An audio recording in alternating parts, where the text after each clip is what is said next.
The animation style in My and the Three is very much a love letter to everything we love. So I love Japanese animation. I love classic American rubber hose animation from the 30s. I also love super flat, stylized European animation from the 50s.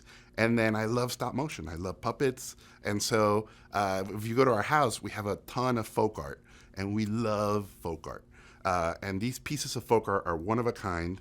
And our favorite thing about folk art is that they're imperfect, because the imperfections reflect the humanity of the artists. And in a weird way, imperfections is what define us as people, right? So that was the inspiration for the look of the animation. We wanted everything to look aged, everything to have a story, everything to be at a point where we always talked about, is this chair been around for a long time, or is this a brand new chair? Who sat in this chair? So everything has a story, and we took advantage of the medium because you have to create everything from scratch. So why not have everything help you with your story? One of the most complicated sequences in Maya and the Three was on episode 1, when all the kingdoms show up, and all the emissaries and all the queens and all the princesses, all the lands are basically showing up while the Tekkas are there. It was a massive sequence. And then we had Sots interrupt, and then the giant golems show up. And so on a technical level, just keeping track of that amount of characters, sliding these epic vistas with all these characters, and then just the continuity of making sure who was sitting where is everybody sitting, where's the camera when we spun it around. It was really difficult. And then the time changes, because when Sat shows up, basically we fake that nighttime has come with him, right? Because he's a vampire. So there's all this light change that's happening. And then just the volume of keeping track of all the effects. It was really complicated, really hard. My hat's off to the animation team. Everybody went, that's episode 1?